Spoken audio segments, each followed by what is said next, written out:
ಮುಂದಿನ 2028ರ ಚುನಾವಣೆಯಲ್ಲಿ ಬಶೀರುದ್ದೀನ್ ಅಣ್ಣನವರು, ನಾನು ಹೇಳಿದ್ದೀನಿ ಈಗಾಗಲೇ ಬೆಳಿಗ್ಗೆ, ಬಶೀರುದ್ದೀನ್ ಅಣ್ಣನವರು ಈ 2028ರ ಚುನಾವಣೆಯಲ್ಲಿ ನಿಂದಿರ್ಸ್ತೀನಿ ಅಂದರೆ ನಾವೆಲ್ಲ ಕೂಡಿ ಅವರಿಗೆ ಕಾಂಗ್ರೆಸ್ ಟಿಕೆಟನ್ನು ಕೊಡಿಸಿ ನಾವೆಲ್ಲ ಅವರಿಗೆ ಕೆಲಸ ಮಾಡಿ, ಅವರು ಗೆಲ್ತೀವಿ ಅಂತ ಹೇಳ್ತಿದ್ದಾರೆ, ಅವರಿಗೆ ಕೊಡಿಸಿ ಅವರಿಗೆ ಕೆಲಸ ಮಾಡಿಬಿಡ್ತೀವಿ ನಾವು.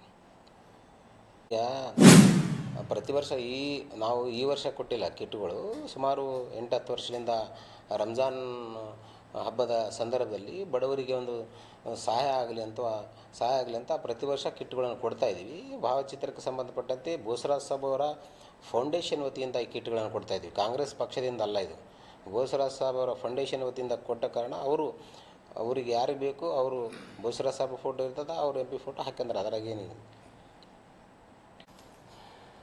ಎಲ್ರಿಗೂ ನಮಸ್ಕಾರ. ನಿನ್ನೆ ನಮ್ಮ ಮಾಜಿ ಜಿಲ್ಲಾ ಪಂಚಾಯತ್ ಸದಸ್ಯರಾದಂಥ ಬಶೀರುದ್ದೀನ್ ಅವರು ನಮ್ಮ ಯುವ ನಾಯಕರಾದಂಥ ರವಿ ಬೋಸರಾಜ್ ಅವರ ಬಗ್ಗೆ ಒಂದು ಆರೋಪವನ್ನು ಮಾಡಿದ್ದಾರೆ. ಈ ರಾಯಚೂರು ನಗರದ ಏನು 2023 ವಿಧಾನಸಭೆ ಚುನಾವಣೆಯಲ್ಲಿ ನಾನು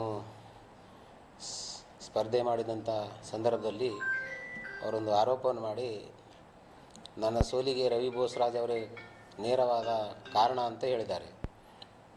ಇದು ಸತ್ಯಕ್ಕೆ ದೂರವಾದಂಥ ವಿಷಯ. ಇದು ಅವರು ಮಾತಾಡಿರುವಂಥ ವಿಷಯ ಸುಳ್ಳು ಅನ್ನೋ ಮಾತನ್ನು ನಾನು ಈ ಸಂದರ್ಭದಲ್ಲಿ ಹೇಳಲಿಕ್ಕೆ ಇಚ್ಛೆಪಡ್ತೀನಿ.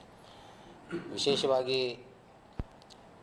2023 ವಿಧಾನಸಭೆ ಚುನಾವಣೆಯಲ್ಲಿ ನನಗೆ ಟಿಕೆಟ್ ಸಿಕ್ಕಿದ್ದು ಕೊನೆಯ ದಿನ ರಾತ್ರಿ, ಮತ್ತು ನನಗೆ ಚುನಾವಣೆ ಅಷ್ಟು ದೊಡ್ಡ ಒಂದು ಚುನಾವಣೆ ಎದುರಿಸಲಿಕ್ಕೆ ಸಮಯ ಸಿಕ್ಕಿದ್ದು ಸರಿಸುಮಾರು 15-16 ದಿವಸದಲ್ಲಿ ಒಂದು ಈ ವಿಧಾನಸಭೆ ಚುನಾವಣೆಯನ್ನು ನಾವೆಲ್ಲ ಎದುರಿಸಿದ್ದೀವಿ.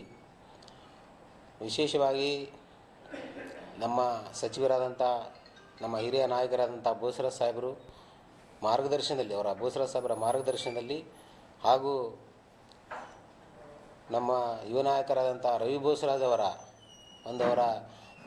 ನೇತೃತ್ವದಲ್ಲಿ, ಅವರ ಒಂದು ಮುಂದಾಳತ್ವದಲ್ಲಿ ಇಡೀ ರಾಯಚೂರು ನಗರ ವಿಧಾನಸಭಾ ಕ್ಷೇತ್ರ ಹಗಲು ರಾತ್ರಿ ಅನ್ನದೇ ನಾವೆಲ್ಲ ನಮ್ಮ ಕಾರ್ಯಕರ್ತರು, ನಮ್ಮ ನಗರಸಭೆ ಸದಸ್ಯರು, ನಮ್ಮ ಎಲ್ಲ ಹಿರಿಯ ನಾಯಕರು ರವಿ ಬೋಸರಾಜ್ ಅವರ ಮುಂದಾಳತ್ವದಲ್ಲಿ ಈ ಚುನಾವಣೆಯನ್ನು ಅತ್ಯಂತ ನಾವು ದಿಟ್ಟವಾಗಿ ಎದುರಿಸಿದ್ದೀವಿ.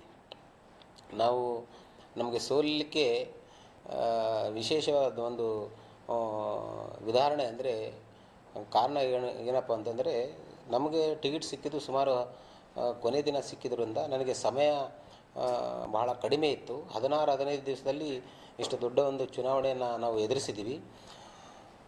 ಹಾಗಾಗಿ ಜನರಿಗೆ ನಾವು ತಲುಪಲಿಕ್ಕೆ ಸಾಧ್ಯ ಆಗಲಿಲ್ಲ.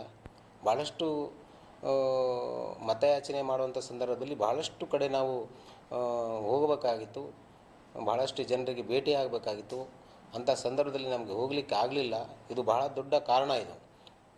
ಹಾಗಾಗಿ ಆದರೂ ಕೊನೆಯ 2018ರ ವಿಧಾನಸಭೆ ಚುನಾವಣೆಯಲ್ಲಿ ನಮ್ಮ ಸೈಯದ್ ಯಾಸೀನ್ ಸಾಹೇಬರು, ಮಾಜಿ ಶಾಸಕರಾದಂಥ ಸೈಯದ್ ಯಾಸೀನ್ ಸಾಹೇಬರು 45,000 ಮತಗಳನ್ನು ಪಡೆದಿದ್ದರು.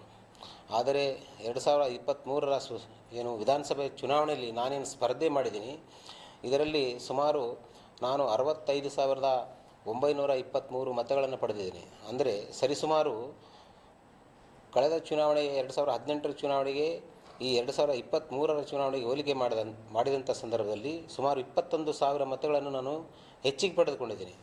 ಹಾಗಾಗಿ ಇಂಥ ಆರೋಪಗಳೆಲ್ಲ ನಾವೆಲ್ಲ ನಂಬಲಿಕ್ಕೆ ಜನರು ಸಾಧ್ಯ ಇಲ್ಲ. ರವಿ ಬೋಸರಾಜ್ ಸಾಹೇಬರು, ನಮ್ಮ ಎಲ್ಲ ಹಿರಿಯ ನಾಯಕರು, ಬಶೀರುದ್ದೀನ್ ಅಣ್ಣನವರು, ಅವರೆಲ್ಲ ಈ ನನ್ನ ಚುನಾವಣೆಯಲ್ಲಿ ಹಗಲು ರಾತ್ರಿ ಅನ್ನದೇ ದುಡಿದಿದ್ದಾರೆ. ಅದರಲ್ಲಿ ಏನು ಎಳ್ಳಷ್ಟು ಸಂಶಯ ಇಲ್ಲ.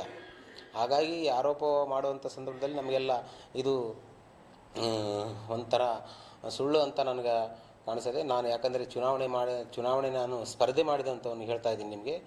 ಈ ನಮ್ಮೆಲ್ಲ ಹಿರಿಯ ನಾಯಕರು, ನಗರಸಭೆ ಸದಸ್ಯರು ಮತ್ತು ನಮ್ಮ ಸಮುದಾಯದ ಎಲ್ಲ ಜನರು, ನಮ್ಮ ಮೌಲ್ವಿಗಳು, ಮೌಲಾನಗಳು ಭಾಳಷ್ಟು ಯುವಕರು, ನಮ್ಮ ಎಲ್ಲರೂ ಹಗಲು ರಾತ್ರಿ ಎಲ್ಲ ಸಮುದಾಯದ ಜನರು ನಮ್ಮ ಹಗಲು ರಾತ್ರಿ ಎಂದೇ ಕೆಲಸ ಮಾಡಿ ಇದು ಮಾಡಿದ್ದು ಈ ರವಿ ಬೋಸರಾಜ್ ಅವರ ಒಂದು ನೇತೃತ್ವದಲ್ಲಿ ಈ ರಾಯಚೂರು ನಗರ ವಿಧಾನಸಭಾ ಕ್ಷೇತ್ರವನ್ನು ನಾವು ಸ್ಪರ್ಧೆ ಮಾಡಿ ಅತ್ಯಂತ ಸಮೀಪದ ಸುಮಾರು 3700 ಮತಗಳ ಅಂತರದಿಂದ ನಾನು ಸೋತಿದ್ದೇನೆಂದರೆ ನಾನು ಸೋತರೂ ಕೂಡ ಗೆದ್ದಂಗೆ. ಅತ್ಯಂತ ಕಡಿಮೆ ಅವಧಿಯಲ್ಲಿ ಸುಮಾರು 15-16 ದಿವಸಗಳ ಅವಧಿಯಲ್ಲಿ ಇಂಥ ಒಂದು ದೊಡ್ಡ ಚುನಾವಣೆಯನ್ನು ಎದುರಿಸಿ 2 ಸಾರಿ ಅವರು MLA ಇದ್ದರೂ ಕೂಡ ನಾವು ಭಾಳ ಒಂದು ಗಟ್ಟಿಯಾಗಿ ಚುನಾವಣೆಯನ್ನು ಎದುರಿಸಿದ್ವಿ. ಹಾಗಾಗಿ ಇದರಲ್ಲಿ ಯಾವುದೇ ಸತ್ಯ ಇಲ್ಲ. ಹಾಗಾಗಿ ಆರೋಪವನ್ನು ನಾವು ಎಲ್ಲ ಹಲ್ಲೆಗಳಿತ್ತ ನಾವೇನು ಮುಂದಿನ 2028ರ ಚುನಾವಣೆಯಲ್ಲಿ ಬಶೀರುದ್ದೀನ್ ಅಣ್ಣನವರು, ನಾನು ಹೇಳಿದ್ದೀನಿ ಈಗಾಗಲೇ ಬೆಳಿಗ್ಗೆ, ಬಶೀರುದ್ದೀನ್ ಅಣ್ಣನವರು ಈ 2028ರ ಚುನಾವಣೆಯಲ್ಲಿ ನಿಂದಿರ್ಸ್ತೀನಿ ಅಂದರೆ ನಾವೆಲ್ಲ ಕೂಡಿ ಅವರಿಗೆ ಕಾಂಗ್ರೆಸ್ ಟಿಕೆಟನ್ನು ಕೊಡಿಸಿ ನಾವೆಲ್ಲ ಅವರಿಗೆ ಕೆಲಸ ಮಾಡಿ ಅವ್ರು ಗೆಲ್ತೀವಿ ಅಂತ ಹೇಳ್ತಿದ್ದಾರೆ. ಅವರಿಗೆ ಕೊಡಿಸಿ ಅವರಿಗೆ ಕೆಲಸ ಮಾಡಿಬಿಡ್ತೀವಿ ನಾವು. ಪ್ರತಿ ವರ್ಷ ನಾವು ಈ ವರ್ಷ ಕೊಟ್ಟಿಲ್ಲ ಕಿಟ್ಗಳು.